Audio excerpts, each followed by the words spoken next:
Hey guys, how's it going? Today we are planting the first of this year's annuals in the ground, which makes me very excited. We do have a couple of nights in the high 30s coming up, but both of these plants should be okay. I do have a few annuals in containers already, including sweet potato vine, which is very cold tender, and they're doing fine so far. So I think that we're safe to start planting these. So I've got two different types of pink blooming annual here, one of which, this one right here, these are the Impatiens Compact Blush Pink, which can handle full to part sun. All of those are going to be going in this area around our Persephone statue. So I planted these last year on the north side of our chicken coop, and they did so phenomenally well that I thought I've got to try these in a larger scale, like a larger area. So that is all we're going to be planting in this area. I did plan on putting a Impatiens white impatient in along with the pink, but I'm going to take a page out of Erin's book and do fewer plants in this area and just let them grow and fill in, because one of these will get anywhere between like 16 and 30 inches, I think. Yeah, 16 to 30 inches tall, 12 to 24 inches wide. That is a huge annual.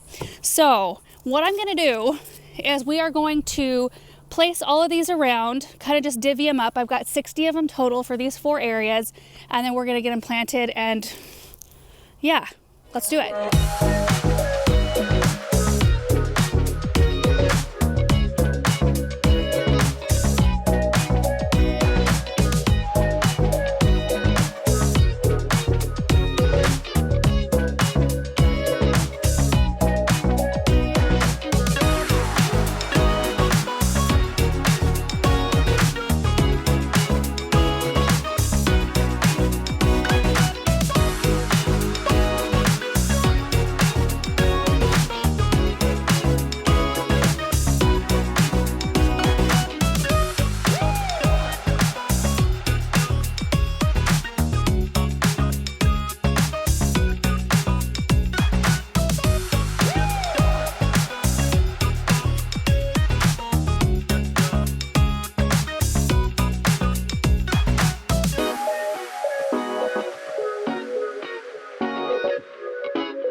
All right, guys, got them all in the ground. It's so fun to see something happening up here. I mean, it doesn't look like too much today. This is kind of our before shot, but I'm hoping that by even mid-season, it'll be this spectacular show of color. I mean, based on how they did for me last year, I'm very hopeful. This is kind of a tricky area though. We've tried multiple different things throughout the past several years. Supertunias, we've done Superbena Sparkling Amethyst last year. I've seeded lettuce in here in the spring that was really fun. I've done pansies up here. I can't remember all the things, but the thing about it is you can see we've got these 2 locust trees here. They're just barely starting to leaf out. So at this point in the season, they get tons of light, the plants do, underneath. But of course, as the leaves get a thicker leaf canopy, far less light reaches these flower beds, especially these 2 back quadrants right here. These get some afternoon sun, so it's very tricky if you're wanting to do all the same type of plant to find something that can handle both the amount of shade that the back ones get and the amount of sun that these get and kind of look the same. We've had fair luck through the years, but I'm really looking forward to seeing how these Impatiens handle it.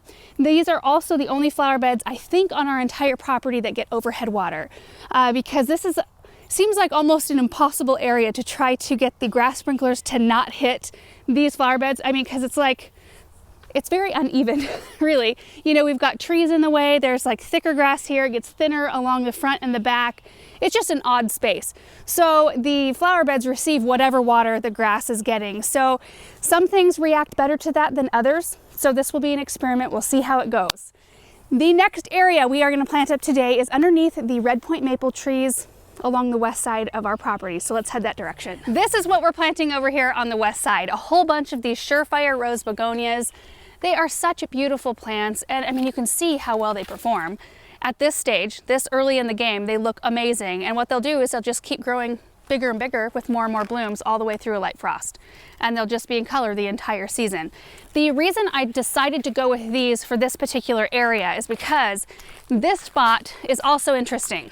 When we initially planted it, all these trees were small. They were baby trees, baby boxwoods. The whole area was full sun. And you can see we're starting to get a little bit more shade in here, which is awesome. And I mean, these leaves are just babies too right now.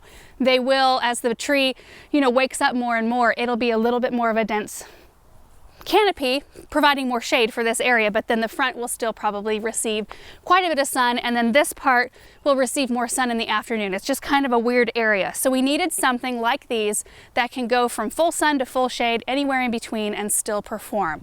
I think it's going to be a really pretty look. Now, the other thing I wanted to mention that I forgot to earlier was how we're planting these.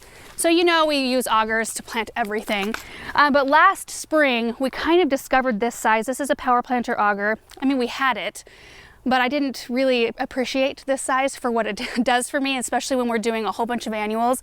I don't have to bend over. I tend to like to do assembly line planting just to make it as efficient as possible, and it's less bending.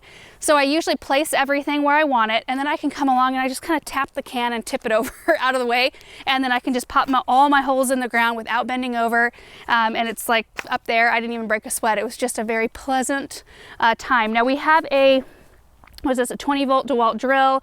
You do want to make sure, like, get a handle for it because it'll give you more stability.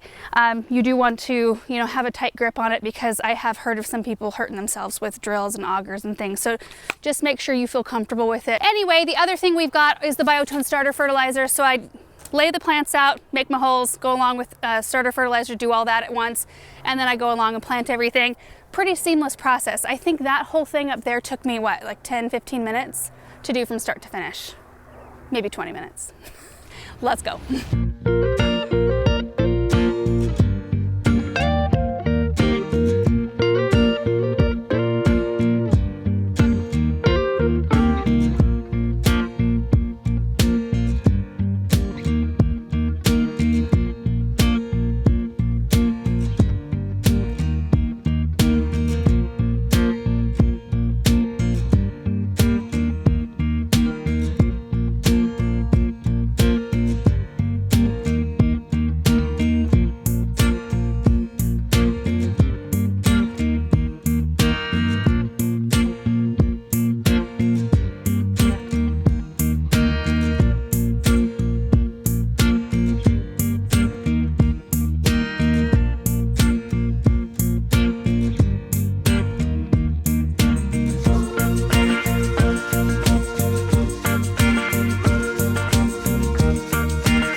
Well, I was one flat short, so the very last red point maple only has a few around it, so I will fill in those gaps as soon as I can get my hands on a few more. Hopefully I can.